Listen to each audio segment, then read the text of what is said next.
Welcome and thank you for joining this short session on empathy at work and how we can build a more compassionate culture together. Over the next few minutes, we'll explore why empathy matters, how it differs from compassion, practical leader behaviors, system-level policies, daily practices everyone can use, and ways to measure and sustain progress. This presentation is structured into 6 clear parts to guide our thinking and action. Why empathy matters, defining empathy versus compassion, leader behaviors that heal, building systemic compassion, daily practices for everyone, and how to measure and sustain impact. Each section blends research insights with concrete steps you can try back at work. Let's begin with why empathy matters. At its core, empathy isn't just a nice to have, it fuels performance, helps leaders better understand their teams, and creates conditions where people stay engaged and do their best work. As we move through examples and evidence, think about moments where a little more understanding would have changed the outcome. This page shows how empathy drives performance across 3 areas. Leaders who show empathy are seen as more effective, they make smarter decisions by understanding team needs, and empathetic cultures deliver measurable business results like higher customer satisfaction and innovation. The artwork here echoes how emotional clarity lifts organizational outcomes, turning connection into tangible value. When organizations prioritize empathy, they see real gains in retention and engagement. Employees who feel heard and valued are less likely to leave, which reduces hiring and training costs, and their motivation and discretionary effort rise, boosting overall morale and productivity. The visual elements on this slide reinforce how investing in people pays off over time. Now we'll define empathy versus compassion to make sure we're using both intentionally. Empathy is the ability to sense and share someone's emotions, while compassion adds the commitment to act on that understanding. Together they build trust, reduce stress, and form the foundation for supportive workplace relationships and decisions. This slide breaks down key behaviors. Empathy is about sensing emotions and connecting, which helps build trust. Compassion moves beyond feeling to taking action and easing suffering, and both are powerful tools to lower stress and create safer, more collaborative environments. The images here suggest the gentle shift from understanding to meaningful help. Beyond surface kindness, true compassion requires deliberate effort, noticing signs of distress, listening without judgment, and designing inclusive systems that prevent burnout. It's less about occasional niceties and more about consistent practices and structural choices that make support predictable and fair for everyone in the organization. Now let's focus on leader behaviors that heal, because leaders set the emotional tone. Small shifts in how managers respond, listen, and intervene early can transform team resilience. In the next few slides, we'll look at spotting burnout, listening practices, and ways leaders can support personal struggles in practical, human-centered ways. Spotting burnout early is a core leader skill.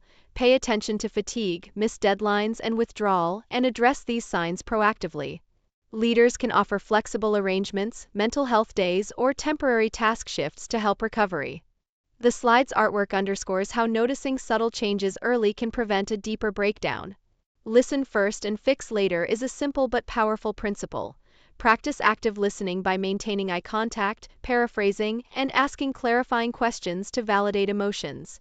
Resist the urge to jump to solutions. Focusing on root causes leads to more effective and lasting outcomes and strengthens team cohesion in the long run. When colleagues face personal struggles, practical compassion matters. Offer flexible hours, temporary workload adjustments, and heartfelt acknowledgement of losses or stressors. Small, sincere gestures of support build trust and speed recovery while maintaining productivity, and the visuals here remind us that care can be both gentle and tangible. Next, we'll explore building systemic compassion so that support scales beyond individual acts. Systems, policies, and training embed compassionate behavior into everyday workflows, ensuring consistent support rather than one-off interventions. This shift moves empathy from individual intent to organizational practice. Training for emotional intelligence helps embed empathy across the company.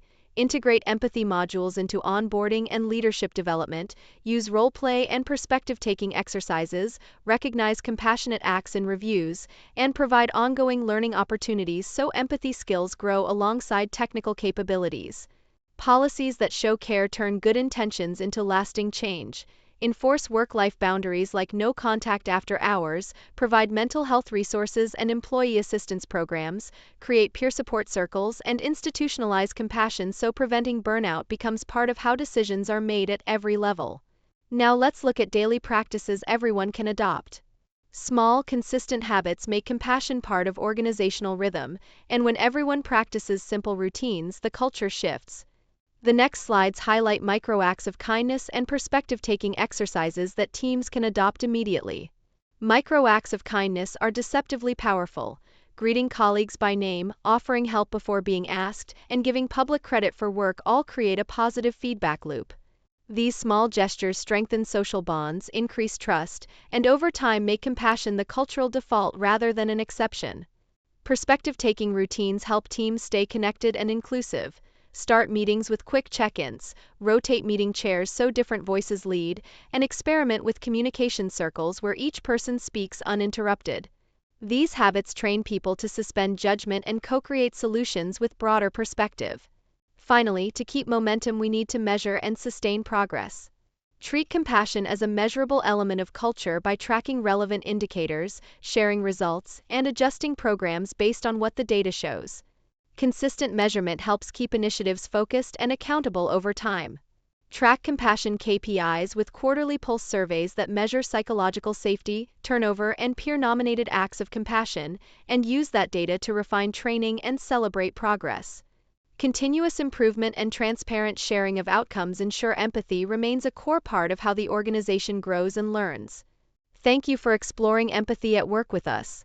Remember that building a compassionate culture is a series of small, intentional steps taken consistently. Leaders and teammates alike play a role.